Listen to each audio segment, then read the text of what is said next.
It's another fine day at Camp Dynasty.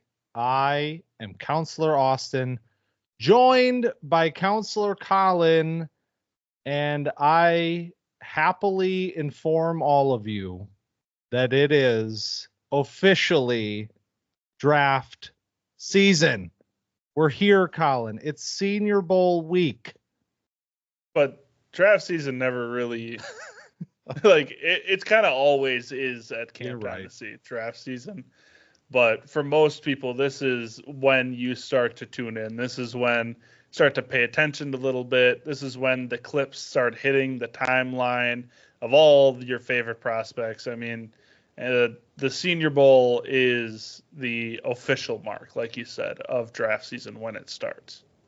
And no disrespect to the Shrine Bowl, which is happening, and there are some notable names there, but I think the world collectively views this moment in time, with Senior Bowl practices starting tomorrow and going through the week.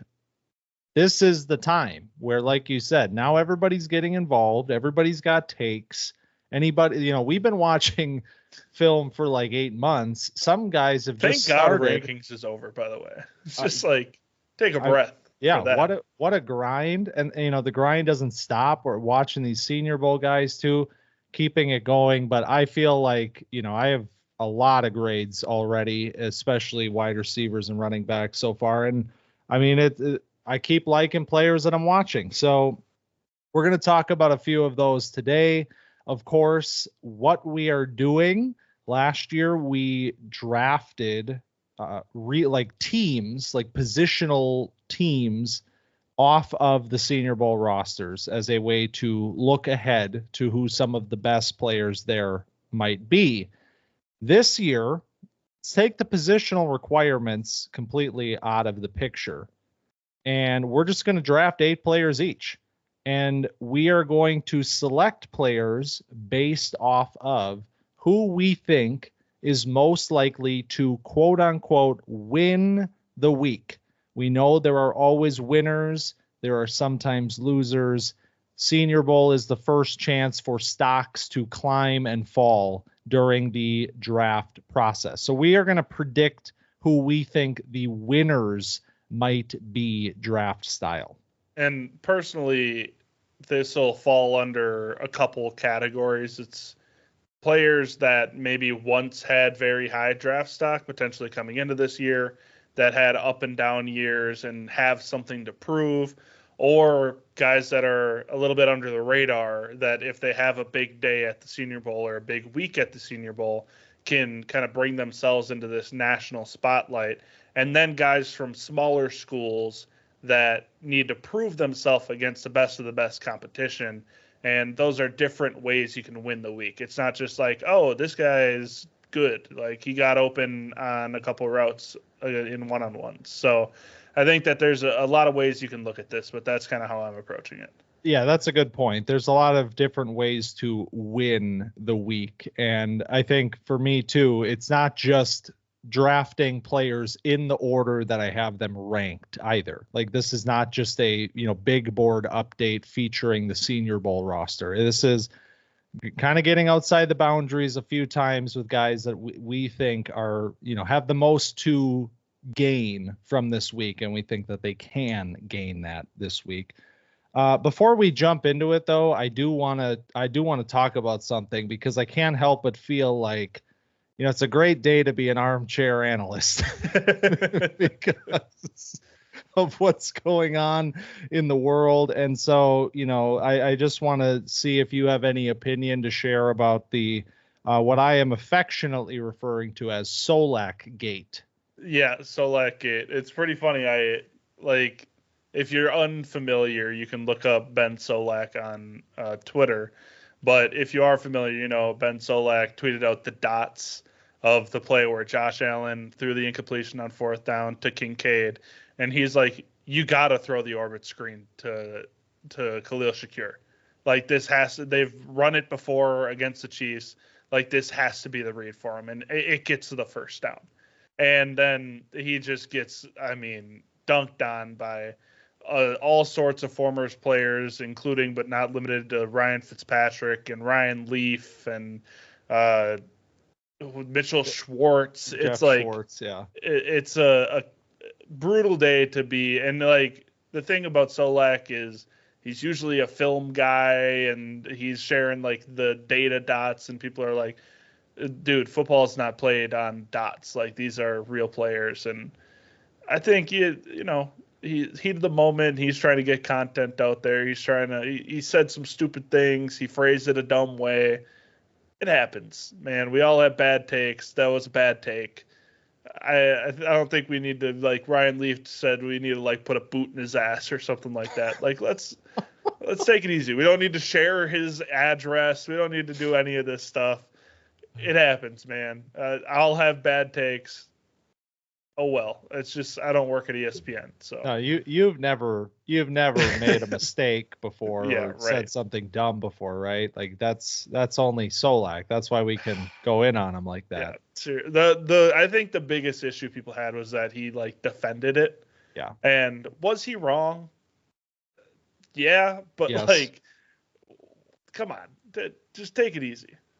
He was absolutely wrong, and he's incredibly smart, and he gets the the unfortunate burden of being the sort of king of the like non-football guy analysts. Yep. And he's made an incredible career doing that. He's gotten to the top of the mountain at ESPN, and it's because he's smart and has good takes a lot of the time.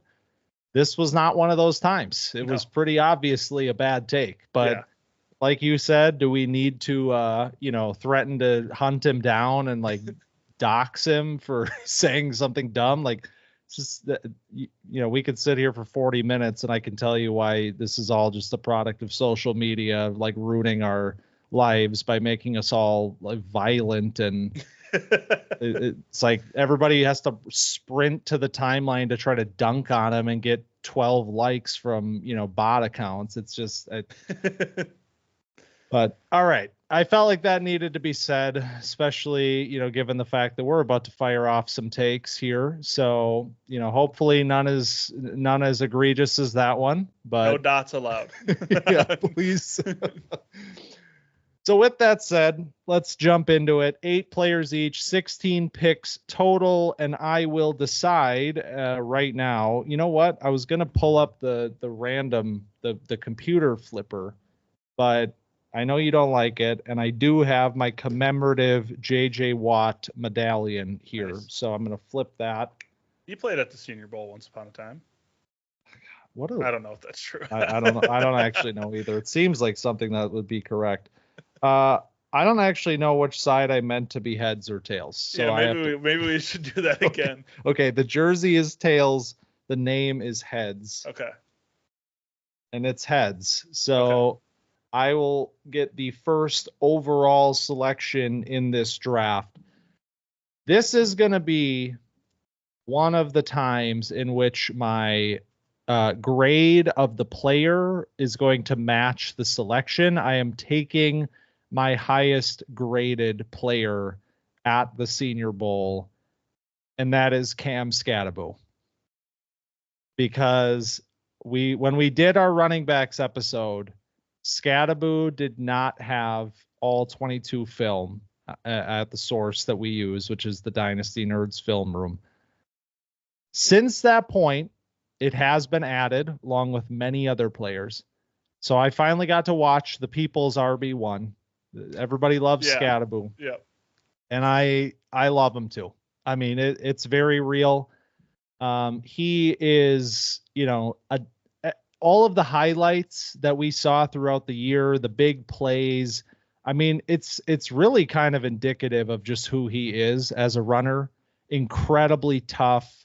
The contact balance is exceptional. He is like, Genty is in a tier of his own, but like, this is kind of like Genty light.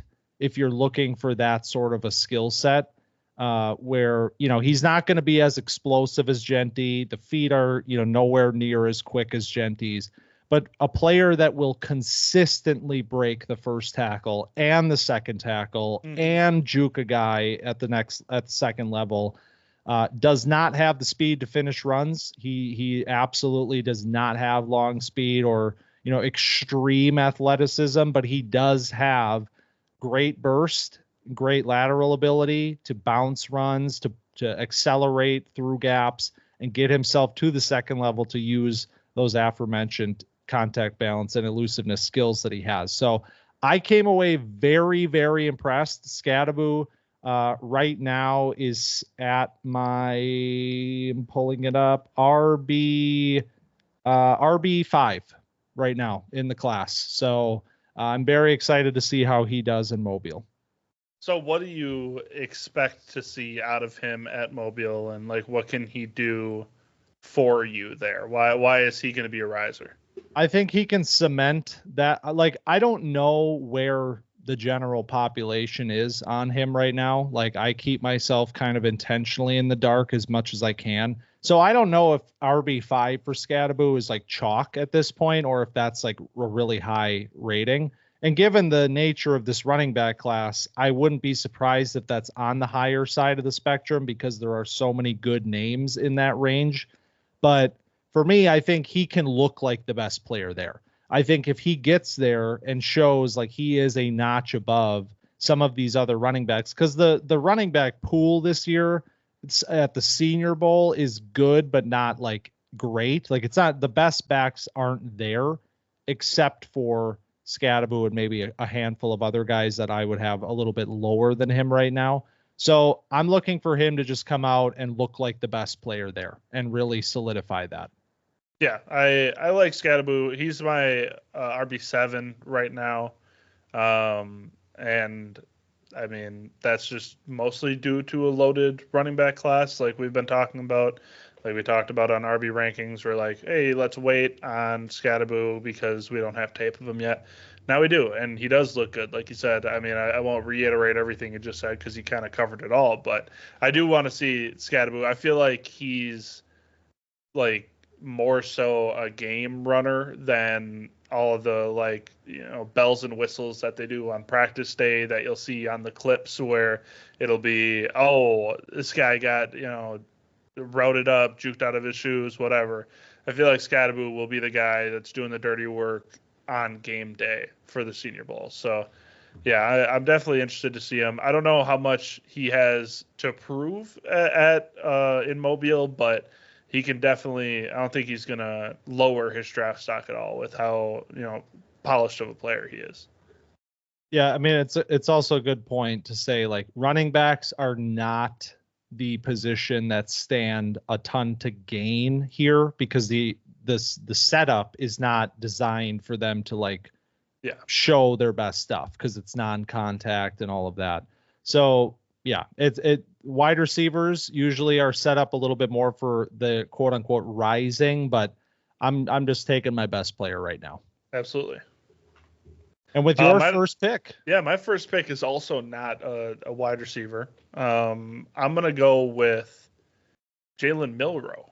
Ooh, okay. So Milroe is an enigmatic prospect in this draft. I think there's people that are I wouldn't draft Jalen Milroe, and there's other people that are why not take a chance on Milroe? He's the most athletic guy in the quarterback class. He's got a big arm. You've seen flashes of greatness from him. But I don't know how I feel about Milroe. But the reason I have him here is because what does he stand to gain? A lot.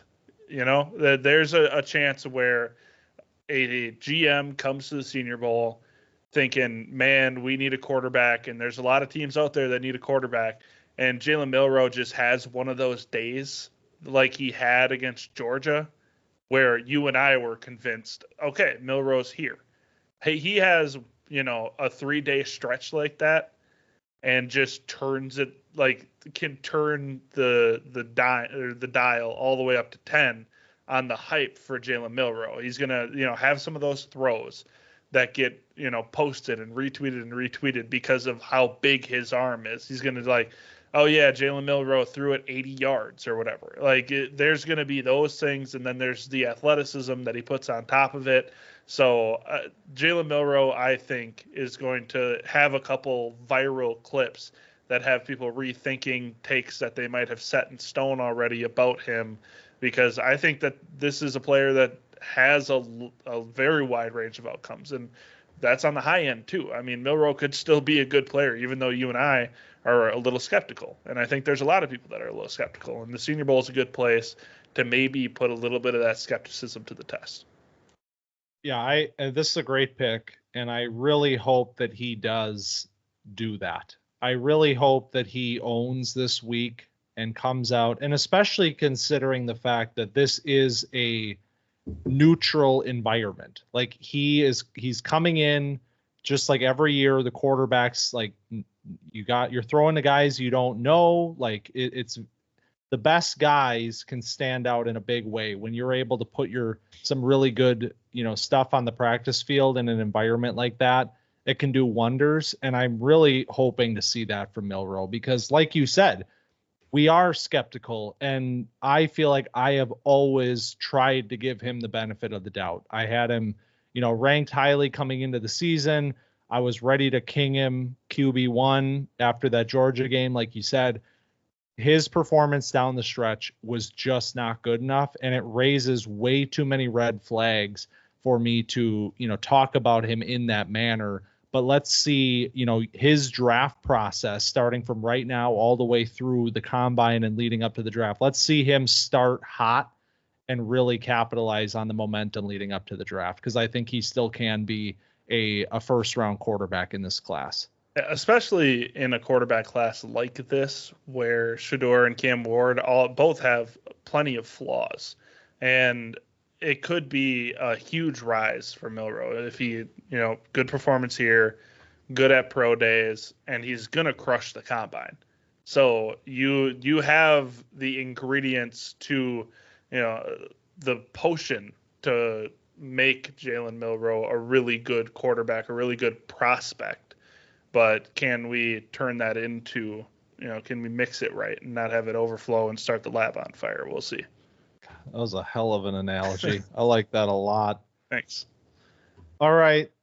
The third pick in our Senior Bowl riser draft, I will take a wide receiver. Okay. The first one. I'm taking Jaylen Noel. Okay. From Iowa State. So we talked about Jayden Higgins on wide receiver rankings. I had him at the time at wide receiver 8. I think I still do. Yes. So I like Higgins a lot. I like Noel almost as much. Like the wide receivers at Iowa State, I can't believe like they got two guys like this in this. And the quarterback was pretty hit or miss. So it was pretty unfortunate for them. But what can Noel gain this week? I think he is just built for this.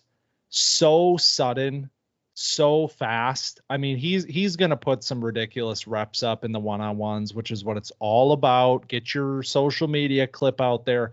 Noel is going to have one or two or three. And his speed is truly game-breaking.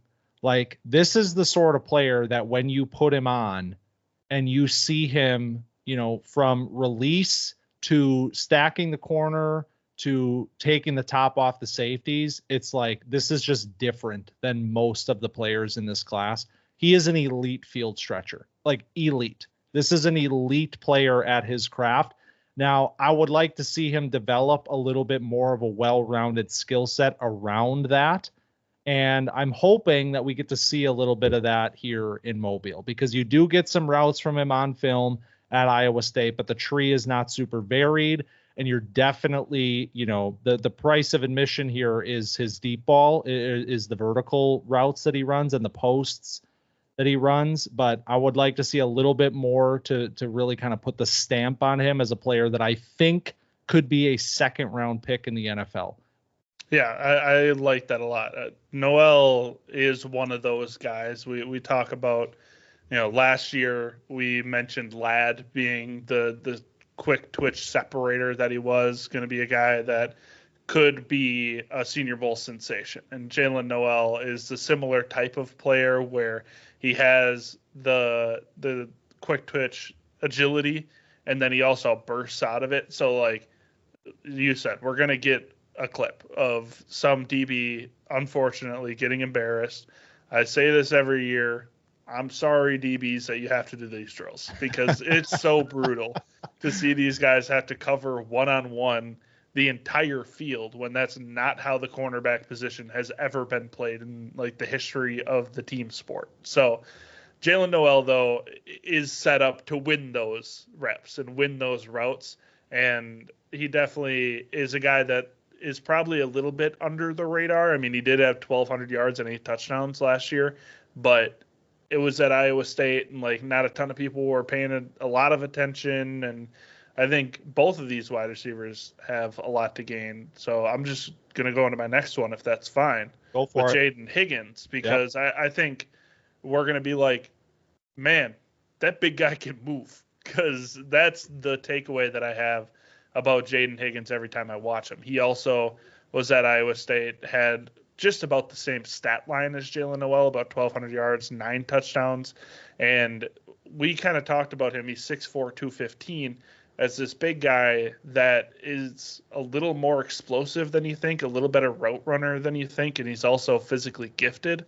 So Jayden Higgins, I think, is going to be another one of those players where he's kind of putting himself on the map a little bit, kind of making a statement to not only the Senior Bowl, but GMs, where they're like, oh man, if I put him in the slot, like we were talking about, have him be a big slot player, like he can separate against linebackers, against safeties pretty easily. And then you match him up against, the nickel corner, and you feel pretty good about it. So I like what Jayden Higgins can do here, as well as Jaylen Noel.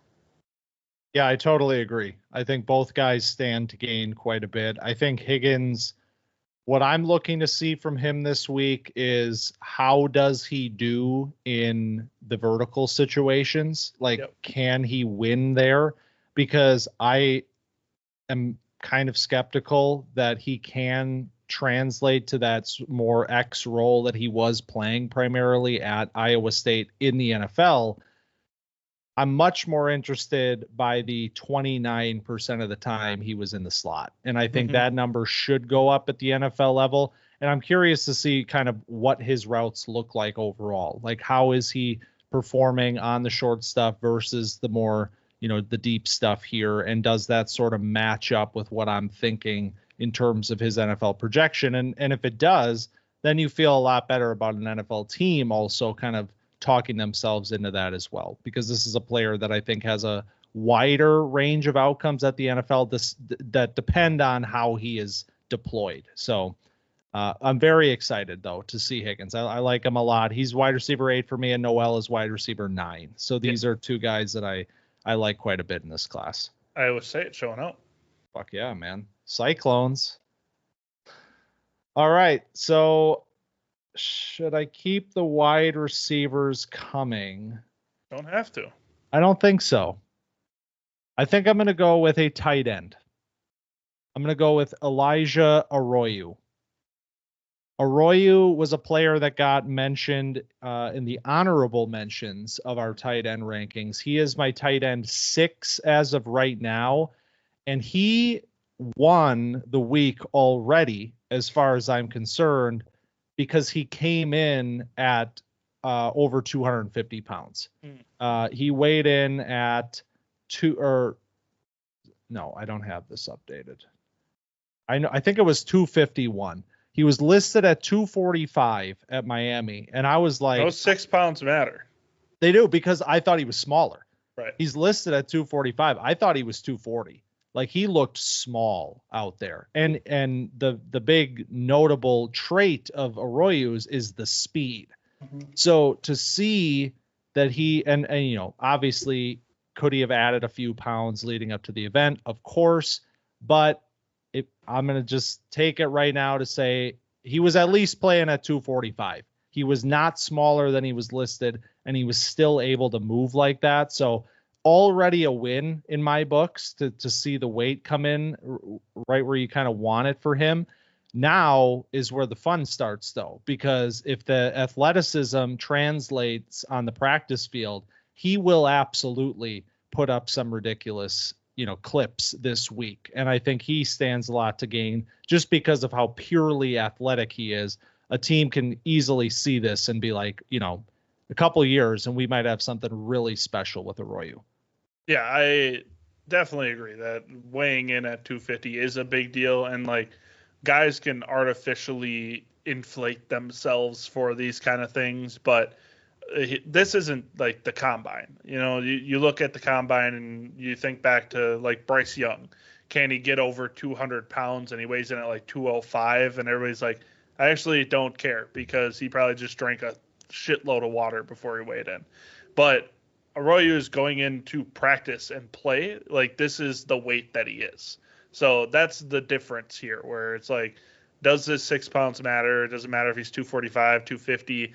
Well, if you think he's listed 245, but he's playing like 240, 235 versus him actually being 250 and playing at the speed he does, that's why it matters so much. So I agree with you. I'd like to see, I'm excited to see his like one-on-ones because I think the, breakdown and just his route running in general can be a little iffy. So I'd like to see that be polished in this kind of setting where he has the advantage on all this stuff. Like, I'd like to see him win consistently because pair that up with some elite speed and you got a pretty fun little weapon here in Arroyo. Tight ends, baby. This is going to be it might not be the last one we're talking about today, it's but not. Harold Fannin. We'll bring him out. Bring him out? Right all now. Right. Let's bring him out. Let's do it. So Harold Fannin is obviously a prospect in this class that is a subject that a lot of people have opinions on. I'll say that. We put out our tight end one TikTok and people are like, where's Harold Fannin? It's like, just because we have him at, tight end 3 and 4 doesn't mean he's a bad player. I think Harold Fannin is a little more of a project than people maybe think and expect, but I also think that he can be a fantastic NFL player. Now, issue that both of us had when we talked about him on that tight ends episode was his man-to-man separation. Guess what we get to look at in Senior Bowl? This drill where you match up one-on-one with guys and try to win against man coverage, because Harold Fannin is great against zone. He finds some spots. He can win pretty often. He's really good at going vertical. He's used a lot in screen game. He's really good after the catch. Can you win one-on-one in man? And he's going to have plenty of opportunities to show it this week in Mobile, in practice, and then in the game. So I'm just excited. He has a lot to show still, and I think there's still a lot of development left with Fannin. I still think he will develop into a better player, but I really just want to see him dominate in Mobile, where people are like, holy shit, Fannin is for real, because you can discredit him because of the conference he's in. You can discredit him because of the competition that he plays. But if he's going out here against the best competition and he dominates them one-on-one, what else is there to say, Yeah, and that's, obviously, I think one of the stories of the Senior Bowl, because of the nature of this player, the fact of, the matter that he had, the season that he did, being as elite as it was, historic as it was, can he show up here against the best of the best and put that on film? Like you said, put that on the practice field, because if he can, then there's really no reason left to doubt him. And for a player that is only 20 years old right now, I mean, the best is yet to come for Fannin, regardless. So I'm excited to see what level of a performance we get from him, and a very good one could be all it takes to cement him as a second-round pick in the NFL. Absolutely.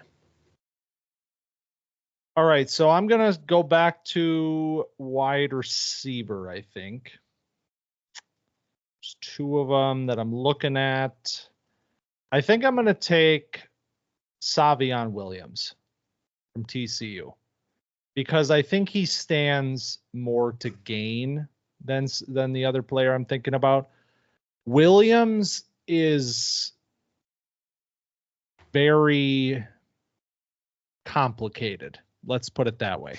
The way that he was used at TCU was, very gadgety, very gimmicky.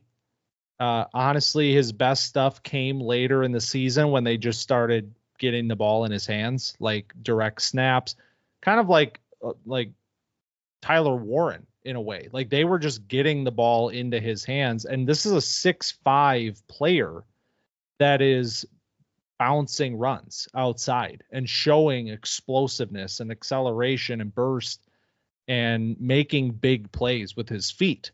So obviously that's incredibly intriguing when you have a player that's this size, a wide receiver that is that level of a playmaker with the ball in his hands. The problem is, what level of a wide receiver is he? And right now, I think the answer to that question is unknown at best. Like, they're not asking him to run a ton of routes at TCU, and the ones that he is running are pretty inconsistent, pretty hit or miss. The hands, pretty hit or miss. I mean, honestly, sometimes it does feel like I'm watching Quentin Johnston again.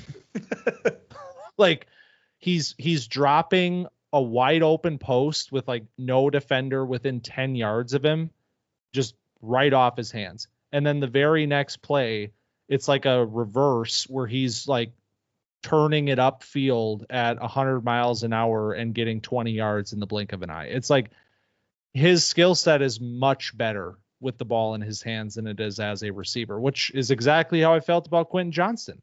And I don't even think Williams has, he's not even where Johnston was as a receiver. So there's a ways to go here, I think, but the athlete is incredibly impressive. And I think if he shows you something this week, something to cling on to, that can go a very long way for this type of a player. Yeah, the question you ask yourself watching him is, can he be a real wide receiver?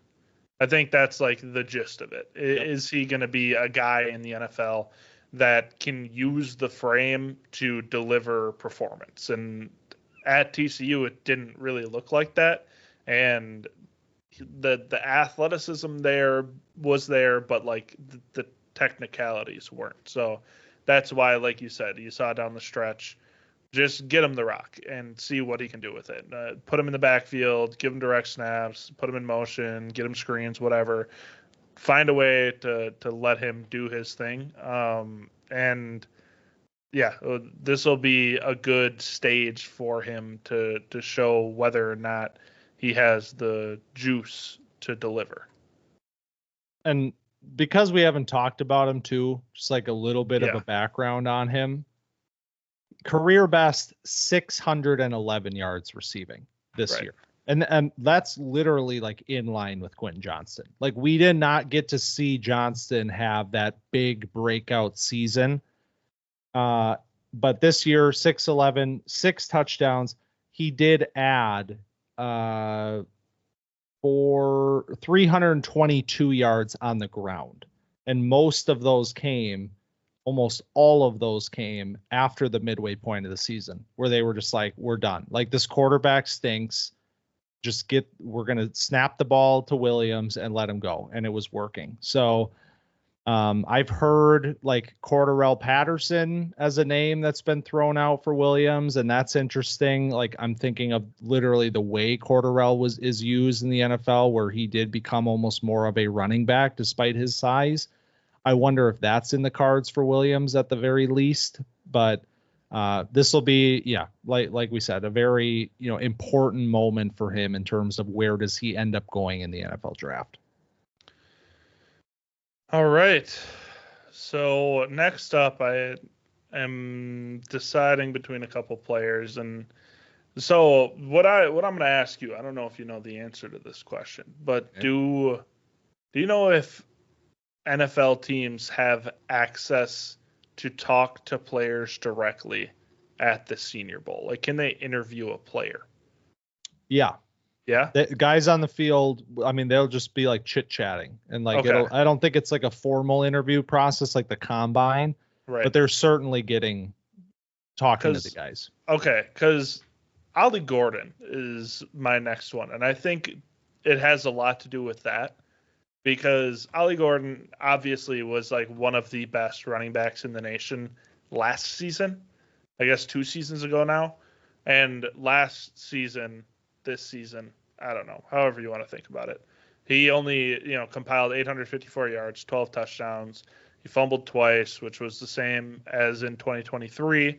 So, what is this player? We talked about it a little bit on the running back rankings episode.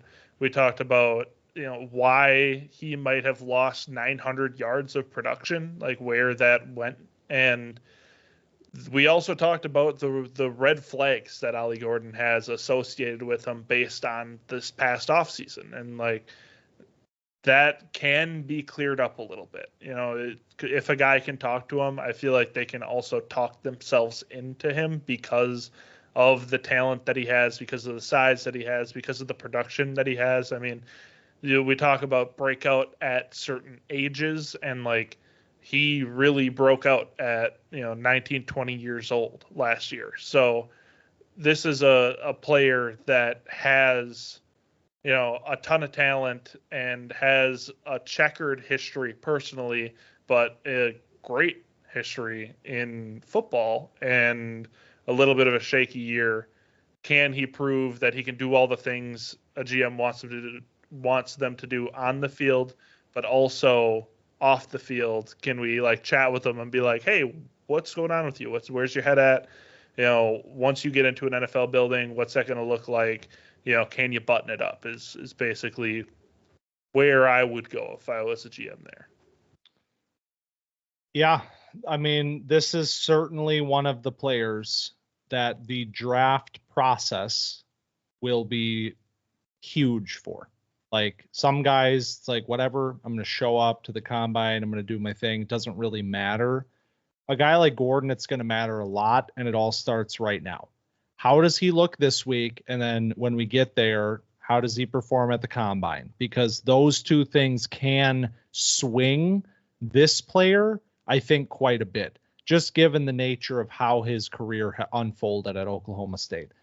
When we talked about him on running backs, like, I think we're both, I mean, you were kind of like, I'm done. Like I'm kind of out. I was clinging on a little bit, and I still am. He is my RB8 in this class. And I think that right now is like, if you are this good, it needs to show up this week. And he weighed in heavier than he was listed by quite a bit. And that honestly tracks a little bit. Like I thought his 215 was like shockingly light for how he looks out there. So if he's carrying 233, which is what he weighed in at, 6'1", 233, I mean, at that speed, at that size, with the speed that he shows when he can get rolling, I mean, that's incredibly impressive. The question will be, how does he look in the, shorter areas of the game? Because that has been one of the issues I've had with him for a while. I think it played a big part in what happened this season for him. So how does this week go? And then ultimately, where does he go from here? But I like this pick a lot because this is where it all begins. This week might come out of this week having a clearer picture of exactly where Ollie Gordon fits into such a loaded running back class. Yeah, and I did say I was done with Ollie Gordon. I think I meant more emotionally than as a prospect. I think like I come in with him as my RB1, and then all he does is let me down all year. And then, you get into the draft process, and it's like, all right, our NFL team's going to like you. Like that's where now my full, like everything I care about lies will be, what will NFL teams tell me about how you are in the meeting rooms and in the interviews? Because I can see everything you put on the field, and I was pretty disappointed by your 2024 tape. but your 2023 tape was really good. So can you get into the rooms and kind of, prove to an NFL GM that you're worth rostering despite, everything that happened in the offseason?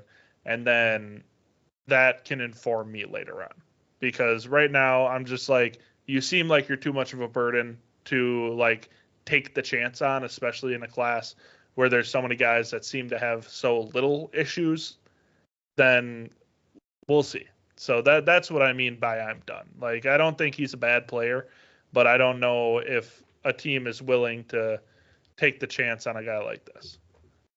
Yeah, and that's a phenomenal point as well. Like, when the class is as good and as deep as it is, there's no reason to take risks on guys like this. So that's why this process can mean so much when it's like, well, we could just take like 4 other guys that are right almost the same grade. It's like sign whatever. a vet. Like, yeah. There's a lot of different options other than like take the drunk driver that had 800 yards in his junior year. All right. I think I will take the other wide receiver I was thinking about. I'm going to take Jalen Royals. Comes as no surprise. I feel like ever since we began talking about Royals during the season, we've been talking about, man, he's going to look good at the Senior Bowl. Yeah. So it's no surprise then that he is here, and that's exactly what I'd expect. I mean, I watched a little bit more of him when we talked about him. He was in your top 8 in wide receiver 2.0. He just missed the cut for me. I had only watched a couple games at that point. I watched a little bit more. He is very interesting in the sense that I don't know that Utah State was like using him to his full potential. Like, you don't see a ton of it on film in terms of the route variety and all of that. And the routes are a little bit more inconsistent. Like, I don't think this is a guy that's going to show up and just be like a showstopper, like, wow. But I do think that, a lot of his production at Utah State was coming on screens and more of the like gimmicky plays to get the ball in his hands quickly, which great from them because he consistently made big plays out of those. But I think he does have a little bit more route running chops than he showed on film this year, at least. And he's also a player that's excellent at the catch point. So I think he's going to have some real highlights this week. He's going to look good in the one-on-ones. He might have like a jumping catch or something that gets circulated. Like, I think this is going to be a good week for Royals all around. Yeah, I totally agree with you. I really like Jalen Royals. I think there are a lot of things that he does well in his game. I think his best thing is working with the ball in his hands and playing as kind of a nice, like a good slot player. And I would love to see him do a little more than that and prove that he's a varied wide receiver that can, get open against press man and all of that kind of stuff that you go to Mobile to prove. So a lot to prove for me. I am excited. This will be one that I'm keeping a close eye on because, like you said, I like this player a lot. He's maybe turning into a my guy type of player, but I would like to see him do really well here, especially since he's not like a young player because he's turning 22 in February, but he only spent 3 years at Utah State and he really only played for 2 years. And the 2 years he was there, he played really well. His 2023 season, he had 1,000 yards, 15 touchdowns, and then he played an abbreviated 2024 because of an injury and still put up 840 yards and 6 touchdowns. So I like the player a lot. How can he bounce back from the injury? How does he look? All that. I'm excited to see him.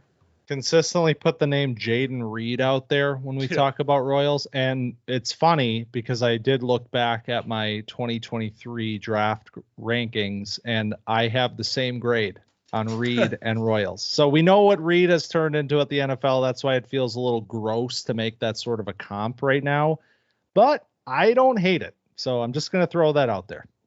What is Jayden Reed? I think you need to explain because I don't know if I know what Jayden Reed is.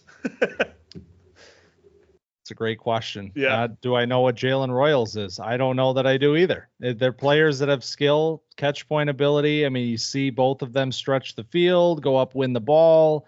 You see some of the, slot skill set, get the ball in his hands, let him work, yak stuff. Like, it's all there. But I think like we're running into the situation at the NFL level where it's like Jayden Reed's really good. He had a great week at Mobile, carried it into the league, has had some excellent moments in the league. Third round pick. Yeah. I mean, right. Second round pick. Yeah. Even better. Yeah. So, I mean, but we'll see. Well, I'm going to go to the IDP side of things. There it is. Because we're an IDP program, Damn and right. I think you know who this is going to be. Can you say it with me? Mike Green. Okay. Okay. That's what I was thinking, but.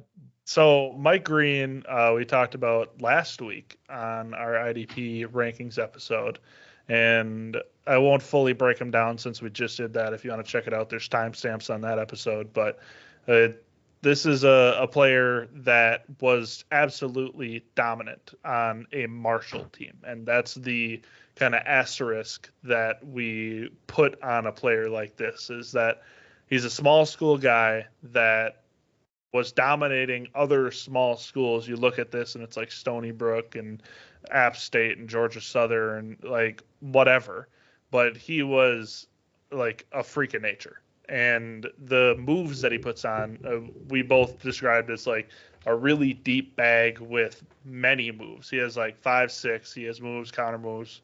And can he do this against a real opponent, a real offensive line, a guy that is NFL bound rather than, a guy that's playing as a hobby outside of his, full 15 credit course load?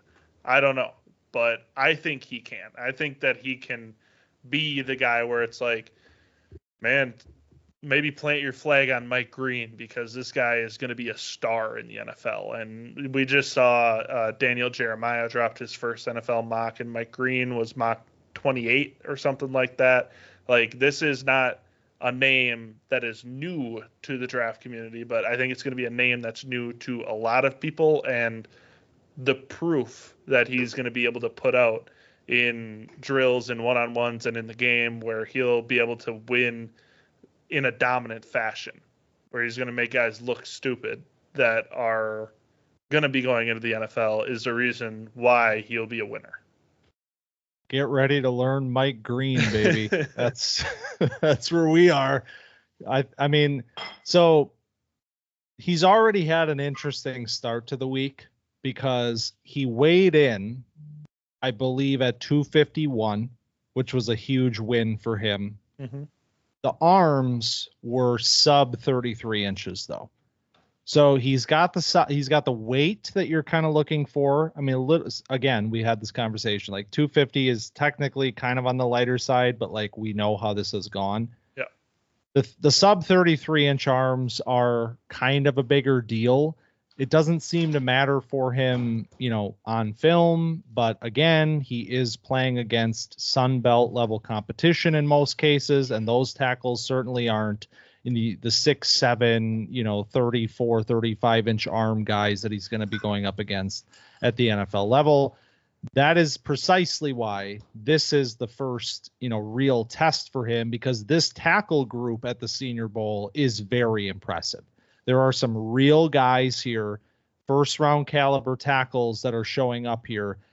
If Mike Green puts some good reps on some of those types of guys, then we know that, this is a first round edge player, undoubtedly. Like we saw in, DJ's mock at 28. I think he can go even higher than that if he has a huge week this week. So yeah, absolutely. It all starts here for him for sure. Some GM is going to fall in love with him. I mean, how could you not, man? Right. What a guy. Marshall. How often can you draft a thundering herd player in the first round? I mean, Randy Moss and then Mike Green. I think those are the two. That's it. All right. Could keep the IDPs coming, I suppose, but I am going to take a running back. And this is going to be a conversation that I don't know that I'm ready to have, because I'm about to out myself. Oh boy. As a big fan of a player that I believe is very polarizing. Trevor Etienne. Ooh, interesting. Okay. So part of the reason Trevor Etienne is so polarizing is because Georgia fans, after he fumbled in the playoff game against Notre Dame, obviously were very upset. And he did not have a, spectacular season transferring from Florida, 2 years at Florida, 756 yards and 8 touchdowns last year or 2 years ago at Florida. Transfers in and has 603 yards and 9 touchdowns with Georgia. So never really had a huge season in college. Kind of a disappointment in terms of the stat sheet at Georgia this year, transferring in. What I see on film is just like, wow. It's like, how did this happen where he never really put it all together for a full season? Because just lightning quick, unbelievable burst and acceleration from this player with flashes of really, really strong vision. Like, it's inconsistent, and I think that probably plays a part in why his seasons kind of went the way that they did. He's not always finding that spot. He is running into the back of his blockers occasionally. Fumbling has been, not a major problem, but it has shown up for him in multiple, in this season in the biggest game of the year. So there's all of that, and pass protection also not great. He's a little bit smaller, 5'9", 205. But man, when I see the athleticism like Etienne has with those flashes where he's making that lightning quick read and the feet are moving along with the rest of him, and then the burst shows up and he's running through tacklers even at this size, it's like, man, this is the sort of player that I can't ignore, despite his, the faults that he does have. So again, we talk about running backs, maybe not always the best place for them to kind of break out on the national scale at the Senior Bowl. But man, I'm looking for Etienne to have some gnarly clips with this athleticism and the burst that he has. Also related to Travis Etienne. If no you're way. unfamiliar with Trevor Etienne, that is his brother. Yeah. But yeah, he's a guy, 5'9". I don't know what he officially weighed in at. He's listed 205. I think it was 205 officially. Yeah. And you're right. He's got a ton of speed, a ton of burst. He also has a little bit of power that he transfers that speed into. And yeah, there's sometimes that he struggles, but there's also, as you said, flashes of a really good back that can be a home run hitter. So I was hoping that he'd have a big season coming from Florida to Georgia, playing against behind a little bit better of an O-line. The O-line at Georgia was not star-studded, I wouldn't say, but it's better than Florida's, and it was, fine. So I would like him to look more than fine at the Senior Bowl. That's for sure. 5'8.5", 202.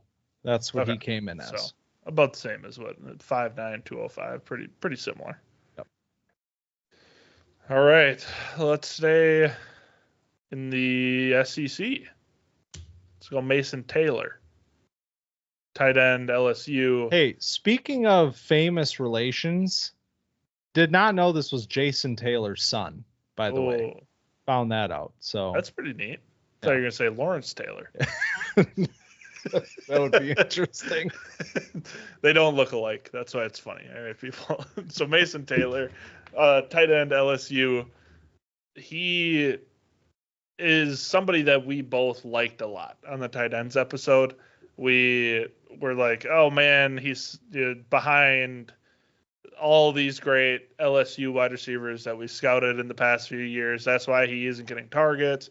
When he does get targets, he looks really good. He's really good at in-breaking routes. He's good at running the seam, makes some contested catches, has good burst. He's, quick for his size. Do you have his official weight? Because I don't. He's listed at 255. 250. Okay. That checks out. He looks small for that size, and around 6'5" will do that for you. But I just want to see Mason Taylor dominate in these drills, because I feel like he can have that kind of impact on an NFL team with the size and fluidity that he has. I kind of want to see him in blocking drills, because that's my biggest concern with the player is, like, are you just a flex tight end that's going to be a slot where you don't add that extra value as a blocker? Or can you get down and dirty on top of being a good receiving prospect? So, yes, Mason Taylor didn't have the glamorous production, but he also has a coach that struggles and other players that are, first round caliber NFL players that get targets before him. So what are you going to do? Yeah, it's always, tight end's always interesting too, because to say, he's not super productive, but it's like 500 yards for a college tight end is pretty solid. And especially considering the fact of, like you said, the guys he's playing behind. And then this year, the targets kind of ramp up, and he clearly has his best season, feels, the need to declare for the draft, and now an opportunity to kind of show his stuff alongside some really talented tight ends. Like, this is some of the best of the best. You're not going to have Warren, you're not going to have Loveland, but all of the other guys that I currently have in that next range are all at the Senior Bowl. So it's, Arroyo, Taylor, Fannin, and then, Gunnar Helm, who maybe we'll talk about later on too. But that's a hell of a group. So yeah. Whoever stands out from that bunch is making quite a statement. And I think Taylor could definitely be the one. Absolutely. All right. So I think it gets tough here, because we only got, we're going to do 4 more? 2 more picks each. Yeah. 2 more picks each. I kind of want to pick somebody just to have a conversation about them. I have them on my list too, I think. I'm going to do it because I don't necessarily dislike the player. I'm going to take Jaxson Dart. Okay. Because Jaxson Dart has been kind of the talk of the town and I love how this happens too. And it's happening, I think, with another player right now at the wide receiver position, where we are hungry for talent. And in that sort of a class, I feel like we try to, like, sweet talk ourselves into guys that are probably just okay. And we end up talking about them like, man, look, you got to watch this guy. He's a freak. That's kind of how I feel about Matthew Golden. Spoiler. We'll eventually talk about him. But that's kind of how I feel about Jaxson Dart too. Like, I don't hate Dart's film. I think there are major issues with his game, namely how he performs against pressure. And I think this Ole Miss scheme, which we've seen for years, very favorable for quarterbacks. Like, you're not asking these guys to do a ton. He is making a ton of half field, one read sort of plays. And he's got the arm where they look pretty cool. Like, he's hitting these deep balls, and it's like, man, that looked pretty cool. He got the arm strength. The accuracy is pretty solid there.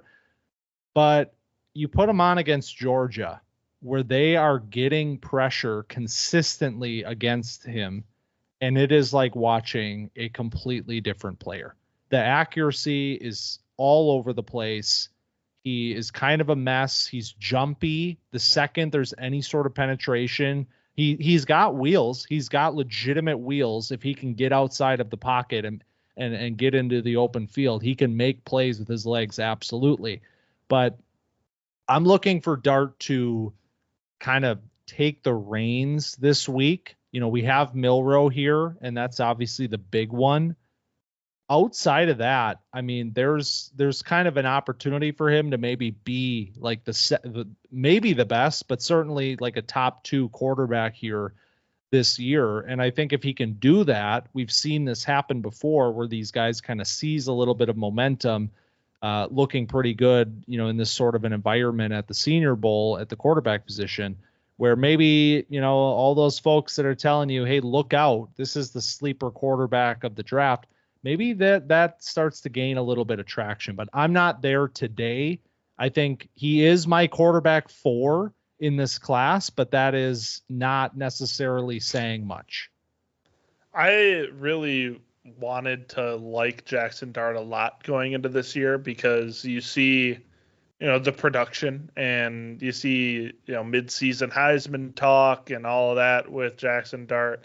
And like you said, it's just not the most impressive tape. It's running the RPO scheme and it's having a big arm, and that's kind of where you take it or leave it. And this is, like you said, a environment where he can prove that he can run pro concepts, that he can throw all over the field, all different routes, all different timings, without having a little bit of the crutch of this Ole Miss QB friendly offense. So he definitely can rise, and it seems like, people are buzzing with anticipation to see Jaxson Dart play in the Senior Bowl, I think is a quote that I saw. And that's the type of, idea that surrounds this player. And there's a lot of very interesting quarterbacks that are going to be at the Senior Bowl. I don't know if we're going to touch on any other ones, but like Dylan Gabriel, Will Howard, and Riley Leonard are all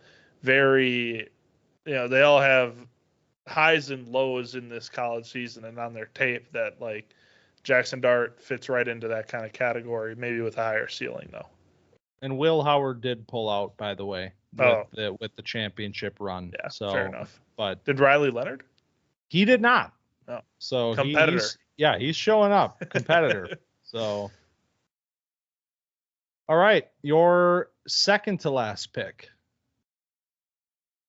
Okay, so I have a player that I don't know if he has a ton to gain, but I want to talk about him because I like him a lot. It's Devin Neal. Yeah. So Devin Neal, running back, Kansas. Again, if you've been listening to Camp Dynasty or if you listen to the running backs episode, I'm really high on Devin Neal. There's been some slow allegations that were out there. I agree. I think he's the long speed. We talked about it. It's not his strong suit. Okay. It's okay that he can't, he can't finish those runs. Kyren Williams has been an RB1 like 3 years in a row, and he can't score a 30-yard touchdown. So it's fine. Devin Neal, I think there were some things on tape in 2024 that were missing that were on his 2023 tape. And a lot has to do with his quickness, his agility, his elusiveness. And I think this is the place to put it on display. The true running back skills that he has developed from 2023 to 2024, but it seems like he lost a little bit of the juice that made me really like him in 2023 when he could have came out as a junior. But goes back, chases record, gets all the records for Kansas, now coming out, going to the Senior Bowl, and it's like, I kind of want to see you, especially as a pass catcher, because that's something the running backs will do, is run routes against linebackers in pass situations, and I just want to see him dominate that, because we also talked about for 2 years how we want to see Devin Neal, the pass catching running back, because we feel like that skill set is untapped still with this player. So show me that, show me a little bit of the juice. I just want to feel a little more confident ranking Devin Neal as high as I do, and give me a little bit of confirmation bias to latch on to. Where do you have Neal right now? I have him RB5. So I mean, I have him RB7. He's really good. He is, and he doesn't have the long speed. That's fine. He's what really sells me with him too. Official weight 220. He's one of the bigger backs in this class, and I think all of last year the story with Neal was he's got elite elusiveness. Mm-hmm. So I think whatever he lost there this year, I think he might have added like 5 pounds, and you start to see a player that is running very effectively through the middle between the tackles. He still has that elusiveness. It's not quite as pronounced, I don't think, and we both noticed that this year, but it's still there. So you talk about a back that's, 5'10", over 5'10" and a half, 220, and he has this elusiveness coupled with, truly elite vision. I mean, hell of a player. And I'm hoping to see big things from him this week as well. Also, like, a big complaint we had in 2023 about the player, and a bigger, I think more so on your end, was like, can this player be a real runner? Can he run between the tackles, or is he just kind of a gadgety back that, gets pitches, gets kind of these lot of misdirection and, getting the ball out in space. And I think we lean into this, between the tackles, strong runner, and then just got to add in a little bit of the fun runner that we saw all the time last year and a little less this year. All right. So I got one pick left to make. This is hard. It is. There's a lot of names left that there's no shortage of names to be intrigued by this year. Let's put it that way. But I think I'm going to go with another IDP. I think I'm going to take Donovan Ezeiruaku from the edge rusher from Boston College. We talked about him at one point during the season, gave him a badge. Him and Mike Green were the two most productive pass rushers in the nation this year. And Ezeiruaku's story is that he is kind of more of that pure speed rusher, but he came in with like really long arms as well. So that was a huge, kind of that it was reported that his arms were kind of abnormally long for his size, and that was confirmed with these measurements. So this is another player that I'm kind of wondering, against this tackle field, how does he perform? And I think he could perform pretty well. It's a player that has a really interesting skill set as a speed rusher with maybe a little bit more to add to his game, and a player, like I said, extremely productive at Boston College this year. So I think among this edge group that is here, and there's a lot of ones to know, I think Mike Green's certainly the most to gain, but I would say Ezeiruaku is right behind him as the next in line there. Yeah, I would agree. This is the other kind of interesting edge rusher that played against some questionable competition in, not one of the conferences, the Big Ten, the SEC, where he's, not consistently going against the best players in the nation. We get to see him do that here at the Senior Bowl, and just in straight one-on-ones, like the clips that you can farm from players like this are the draw for this kind of a event. So I'm excited to see him. I'm excited to see Mike Green. I mean, all these guys really, but the defensive guys in those one-on-ones can put some pretty fun stuff on. Yeah, Ezeiruaku, 6'2", 248, but has over 34-inch arms. So despite the 6'2", the arms are well over where you need them to be. So that's exciting. All right. How long are his arms supposed to be at 6'2"? I mean, I feel Mike Green's aren't even 33. So I know, but like none of this means anything to me. Well, like 34 inches, like it's almost 3 feet. Like that feels pretty long, but I don't know. So 33 is the benchmark for an NFL pass rusher. That is what most teams will use as their, like, if it's sub 33, I don't care about him. What happened to wingspan? Wingspan makes sense because like it's either long. Well, I got like, that too. longer It's than you are 82. tall. It's Okay. 82 and 3/8. That means something to me. That's really long. That's a lot.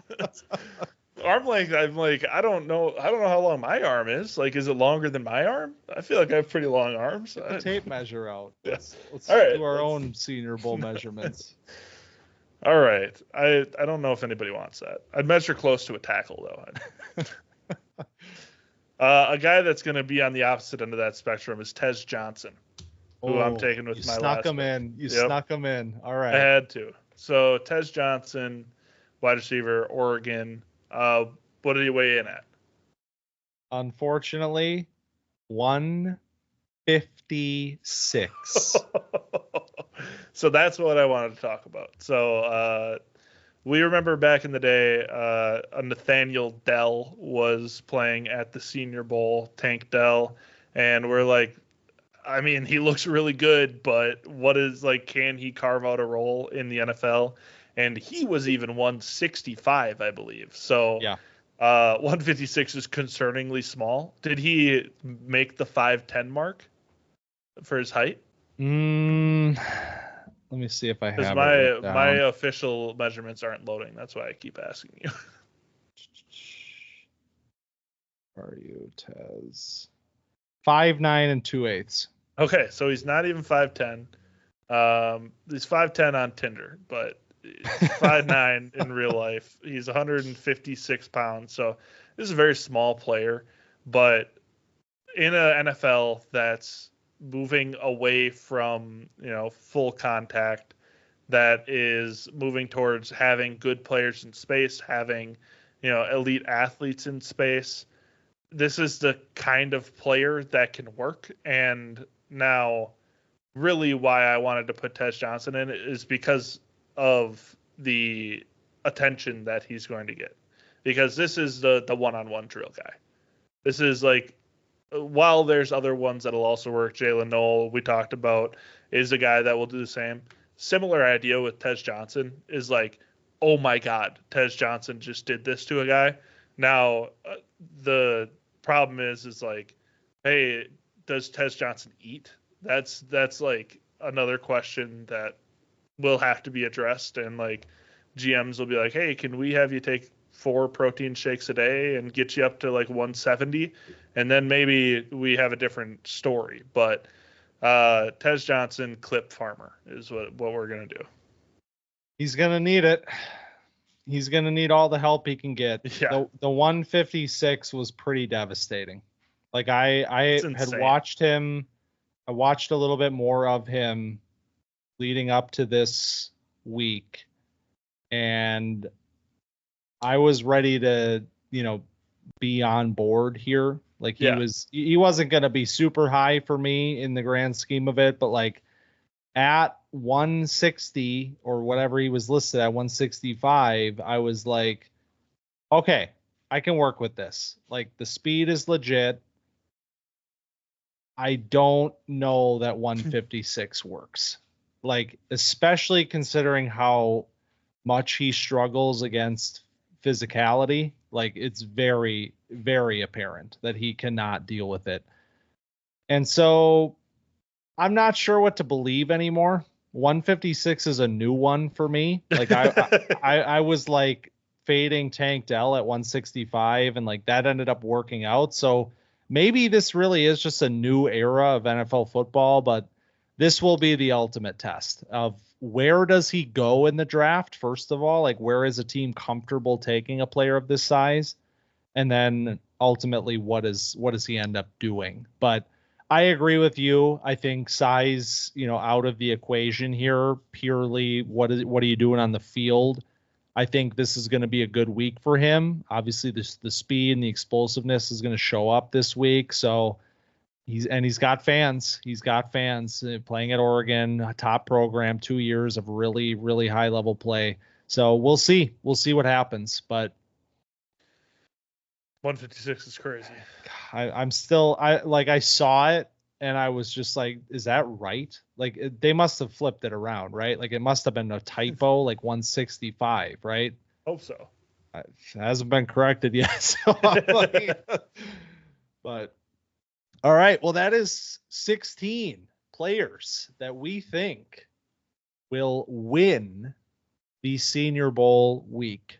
But of course, there are not only 16 players to keep your eyes on, and especially at a Senior Bowl like this, I feel like these rosters are getting better and better every single year. I remember last year talking about the quarterbacks and the wide receivers being so exceptional, and that was never, for a long time, it was like you got a couple of guys. It was like, damn, you got a pretty good Senior Bowl week. Now it's like you got multiple first rounders and then some coming into town for the event. So it's a fun time here. And what I want to ask you is, I know we've already done 16 names, but we thought about doing 20. We did think about 20. I'll put it to you like this. It doesn't have to be like a winner necessarily. Give me 3 names or as many as you want, I guess. Players that you are just very interested to see how they do this week. Okay.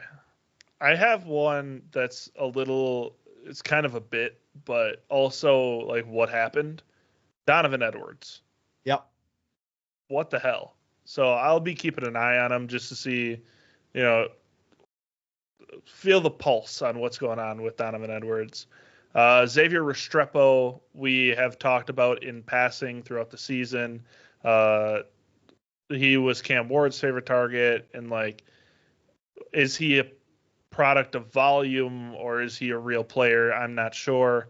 And then Bashal Tutin is the other one where I don't really know how I feel about the player, to be candid. And I don't know if the Senior Bowl will clear anything up, but I'll definitely be keeping an eye on the name and, doing some searches to see what's going on with them.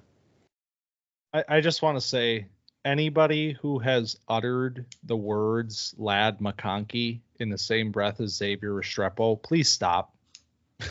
Please stop. Why do you think they say that?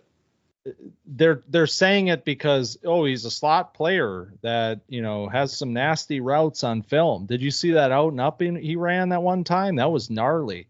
Yeah, did you watch the other 70% of his plays? Because you're disrespecting the guy McConkey by talking like that. But hey, this could be a big week for Restrepo. I'm just saying, prove me wrong. But it wasn't my favorite watch of the year. Guys, I like the Ricky Pearsall comp more myself. Is that out there too? No, just okay. I wouldn't be surprised. Yeah, no, I think I just made that up. Guys, I'm looking at this week more of an interest in, I would say.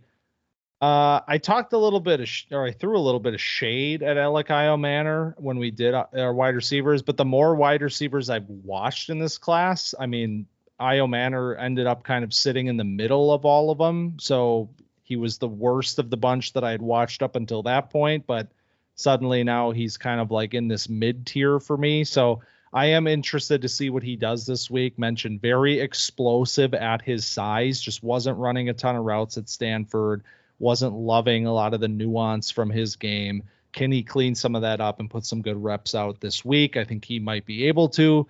And I'm also looking at Pat Bryant from Illinois. We gave him a badge during the season. Very intrigued by him. He came in a little bit shorter than he was listed at, but I like his skill set quite a bit as another wide receiver. And then, I mean, there's more wide receivers, but for the sake of conversation, I will jump to running back. Damian Martinez, another guy that I think ends up being a day 3 sort of running back, and especially in a class like this, but a guy that I do think has some talent, and we'll see what he can do this week as well. Those are all the names on my list. So with all of that said, it's going to be a hell of a week.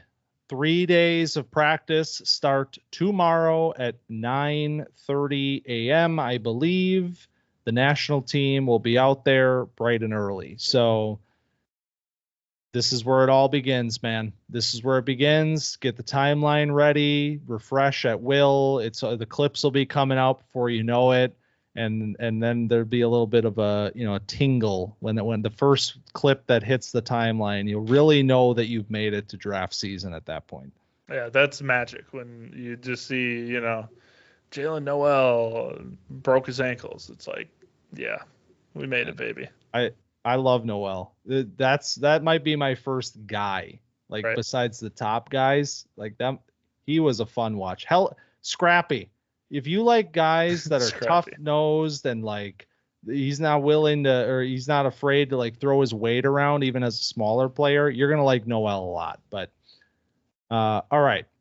So I could sit here for another hour just naming dudes, but we won't do that. If you enjoyed our Senior Bowl potential winners draft, be sure to find us on Twitter, camp_dynasty, and TikTok, which is still alive at camp.dynasty. But